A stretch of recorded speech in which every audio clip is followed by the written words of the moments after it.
Paz de Cristo, hermanos. Me da mucho gusto dar otra vez el estudio. Estamos aquí desde mi casa.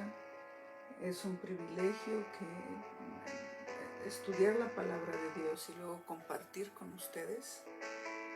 Para comenzar, voy a comenzar con una oración. Les pido que oren por mí para que Dios me dé la sabiduría y que pueda yo compartir con ustedes. Bueno, gracias Señor Jesucristo porque nos permites un día más, una tarde más aquí en tu presencia, compartir este estudio. Dame Señor palabras para poder compartirlas. Te lo pido Señor en el nombre de Jesucristo.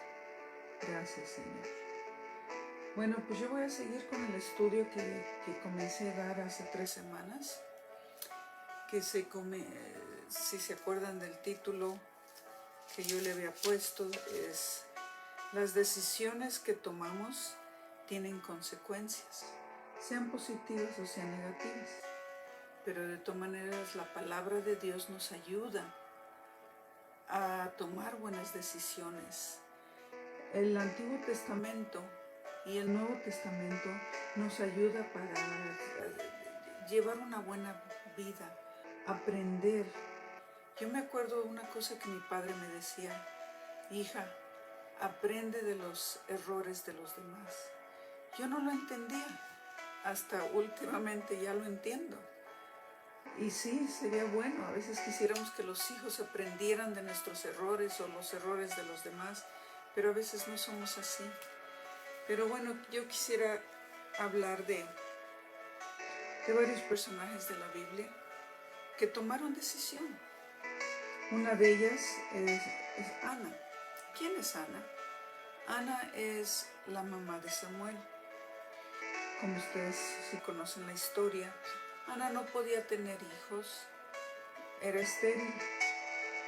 Y pues ella se sentía menos, se sentía afrentada, pero yendo una vez al templo, después de que ella comió, después de que ella compartió alimentos con su esposo, ella decidió ir al templo. Y la Biblia dice en 1 de Samuel capítulo 1, versículo 10. Bueno, voy a comenzar desde el 9. Y se levantó Ana después de que hubo comido y bebido en Silo. Y mientras el sacerdote Elí estaba sentado en una silla junto a un pilar del templo de Jehová, ella con amargura del alma oró a Jehová y lloró abundantemente.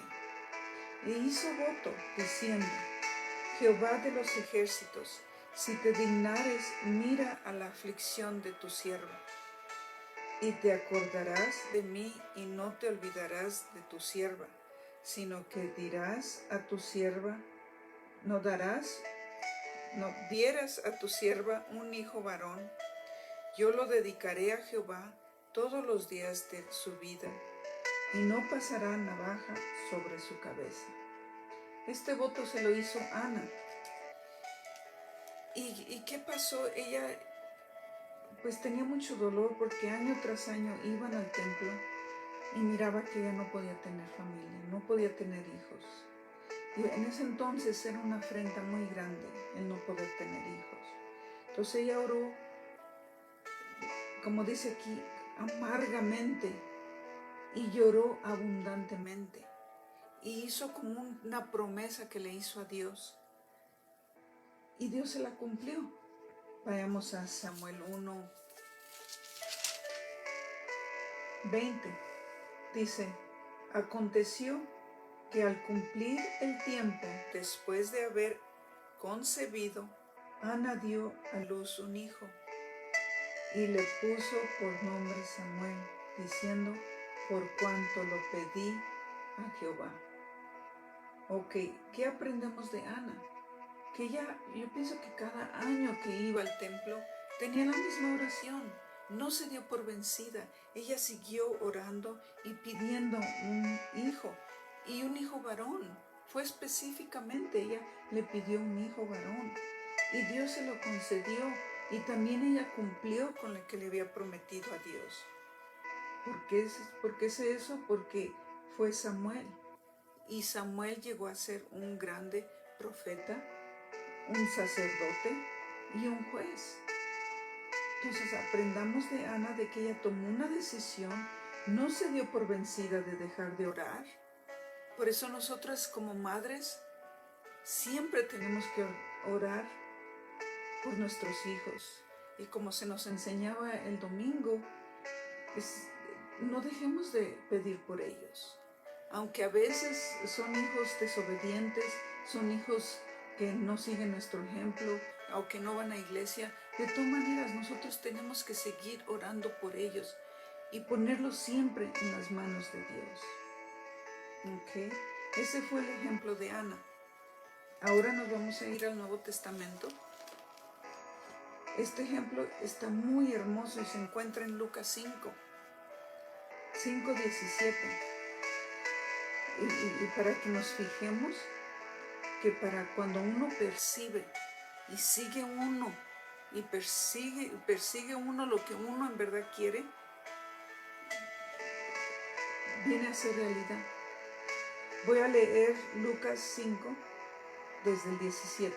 Dice: aconteció un día que él estaba enseñando y estaban sentados los fariseos y doctores de la ley, los cuales habían venido de todas las aldeas de Galilea y de Judea y de Jerusalén. Y el poder del Señor estaba con él para sanar. Está hablando de nuestro Señor Jesucristo. Y sucedió que unos hombres que traían a un lecho a un hombre que estaba paralítico, procuraban llevarlo dentro y ponerlo delante de él, pero no hallando cómo hacerlo a causa de la multitud, subieron encima de la casa y por el tejado le bajaron con el lecho, poniéndolo en medio delante de Jesús. Al ver él la fe de ellos, le dijo: hombre, tus pecados te son perdonados. Entonces los escribas y los fariseos comenzaron a cavilar diciendo: ¿quién es este que habla blasfemia? ¿Quién puede perdonar pecados sino solo Dios? Jesús entonces, conociendo los pensamientos de ellos, respondiéndoles les dijo: ¿qué caviláis en vuestros corazones? ¿Qué es más fácil decir: tus pecados te son perdonados? ¿O decir: levántate y anda? Pues para que sepáis que el Hijo del Hombre tiene potestad en la tierra para perdonar pecados, dijo al paralítico: a ti te digo, levántate, toma tu lecho y vete a tu casa. Y miren lo que pasó.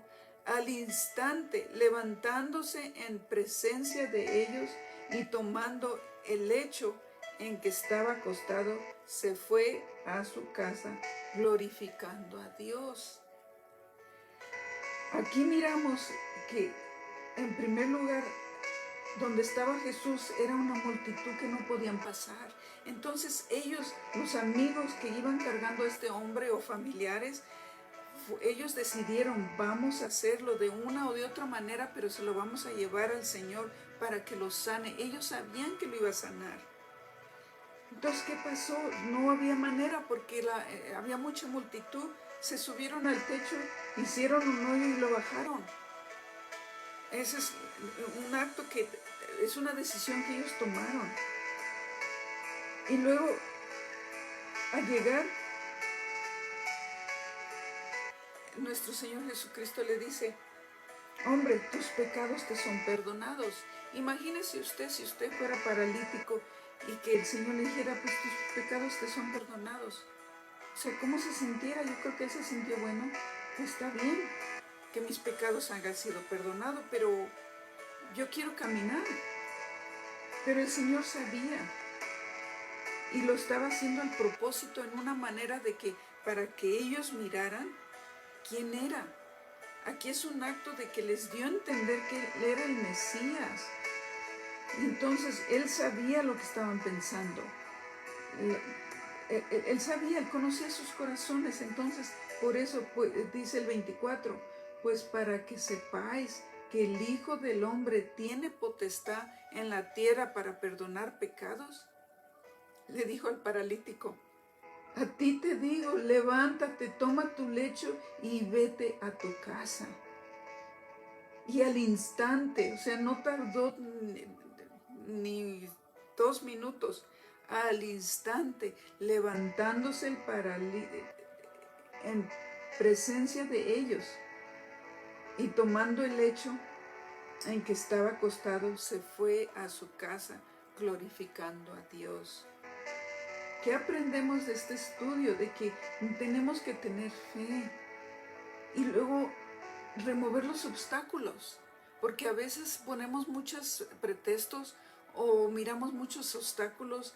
No voy a la iglesia por el trabajo, o no leo la Biblia porque me duerme, o no hago esto por esto. Siempre ponemos pretextos, siempre ponemos una excusa, pero aquí ellos movieron los obstáculos. La multitud no podían pasar, ellos lo movieron. ¿Cómo? Bueno, pues el techo. Yo creo que le hicieron un hoyo al techo, pero ¿qué importa? Después lo arreglaron, o después lo arreglaban. No era su casa de ellos, pero no podían pasar. Y ellos sabían que el Señor Jesucristo lo iba a sanar. Por eso les dice el Señor, su fe de ellos. Entonces, este es un acto que nuestro Señor Jesucristo hizo en presencia de los que se decían sacerdotes. Y ahí les comprobó que Él pudo sanar y levantar a este paralítico. También nosotros, esto también nos enseña que tenemos que tener fe. A veces si le pedimos algo al Señor y no se nos concede, nos habíamos de preguntar ¿por qué? Hay algo en mí que tal vez el Señor quiere que yo cambie. Hay algo en mí que tengo que hacer o que tengo que dejar de hacer. Por eso el Señor no me concede lo que yo quiero. Yo he aprendido en esta vida, hermanos, de que el Señor siempre tiene 3 respuestas para nosotros. ¿Y cuáles son esas? ¿Sí? ¿No? Pues espérate. A esas son las 3 respuestas. Cuando Él dice que no, es porque no nos conviene. Y cuando Él dice que sí, es porque Él mira que sí nos conviene. Y cuando nos dice espérate, es porque no es el tiempo de nosotros. Acuérdense, todo es el tiempo del Señor Jesucristo. Y yo les voy a confesar algo que a mí me pasó hace, ¿qué diría? Bueno, no me pasó, sino que yo lo deseaba de todo corazón. Se lo pedí al Señor cuando yo me bauticé a los 13 años. Ya tiene años que yo pedí eso.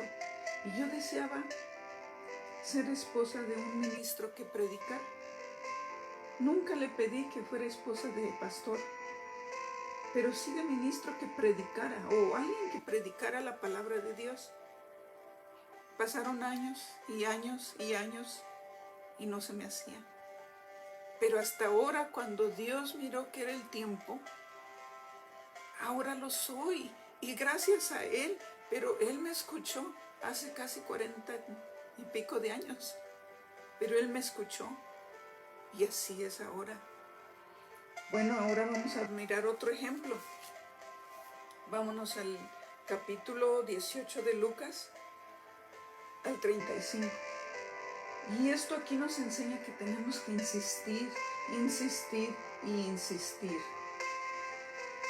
Dice Lucas 18, 35. Aconteció que acercándose Jesús a Jericó, un ciego estaba sentado junto al camino mendigando. Y al oír a la multitud que pasaba, preguntó, ¿qué era aquello? y le dijeron que pasaba Jesús Nazareno. Entonces dio voces diciendo: Jesús, hijo de David, ten misericordia de mí. Y los que iban delante le reprendían para que callase, pero él clamaba mucho más: Hijo de David, ten misericordia de mí. Él no se dio por vencido, no podía mirar, pero sí escuchaba. Y él siguió insistiendo, aunque lo paraban. Y a veces así nos pasa a nosotros, aunque a veces los problemas nos detienen, o la gente nos detiene, o nos callan, o nos critican, o X cosa. Pero él insistió. Entonces dice el 20, Jesús entonces, deteniéndose, mandó traerle a su presencia.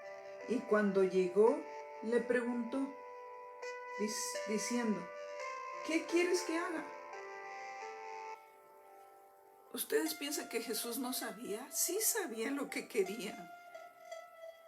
Pero a veces el Señor Jesucristo a veces quiere saber qué queremos nosotros. Y él dijo: Señor, que reciba la vista. Jesús le dijo: recíbela, tu fe te ha salvado. Y luego vio y le seguía glorificando a Dios. Y todo el pueblo, cuando vio aquello, dio alabanzas a Dios. O sea, Jesús le preguntó: ¿qué quieres que te haga? Y él le dijo: yo quiero recibir la vista. Y el Señor le dijo: tu fe. Eso quiere decir que este ciego tenía fe. Él sabía que el Señor lo iba a sanar. Por eso insistió y gritaba: Hijo de David, ten misericordia de mí. Entonces a veces nosotros tenemos que orar como este ciego, insistir. Dios sabe lo que nosotros necesitamos. Él sabe lo que nosotros queremos. Él sabe lo que no nos hace, no nos conviene. Él sabe todo. Pero a veces Él quiere que nosotros le pidamos. Y no nada más eso, que seamos específicos. También otra cosa que a mí me pasó, hace yo creo como 5 años, ya no me acuerdo muy bien la fecha. Yo quería un carrito y verde. Yo me lo imaginaba aquí. Yo quiero un Scion verde. Y una vez yo manejando por una calle que casi no iba, en ese entonces decidí pasar por ahí. Miré un carrito verde Scion que estaba en venta. Luego me paré, agarré el teléfono, le llamé y estaba en venta. Pues créanme lo que en la mañana pasé y en la tarde ya ese carro era mío. Pero yo se lo pedí al Señor: quiero un Scion, quiero un carro Scion y que sea verde. Y así me lo dio. Entonces, ¿qué aprendemos de todos estos ejemplos que el Señor Jesucristo nos dio en el Antiguo Testamento y en el Nuevo Testamento? Es de que tenemos que ser persistentes en la oración. Ahora en la mañana escuchaba que decía el predicador: ¿qué cosa es la oración? Es una plática con el Señor. Es como platicar con nuestro mejor amigo, o con nuestro esposo, con nuestra mamá, con nuestra hermana. Es platicar con ellos. A mí, sinceramente, no me gusta mucho platicar en teléfono, pero a veces sí, cuando platico con mi hermana, puedo hasta hablar 1 hora. Y es fácil. Entonces también con el Señor Jesucristo tiene que ser así, una plática. Es platicar con el Señor Jesucristo. Entonces, todas estas enseñanzas que están aquí en la Biblia nos enseñan a vivir al diario. ¿Qué es lo que tengo que hacer? ¿Qué es lo que tengo que decir? Entonces, con esta corta enseñanza, hermanos, yo les quiero enseñar, o quiero, ¿cómo decir? Aconsejarles de que no nos demos por vencidos.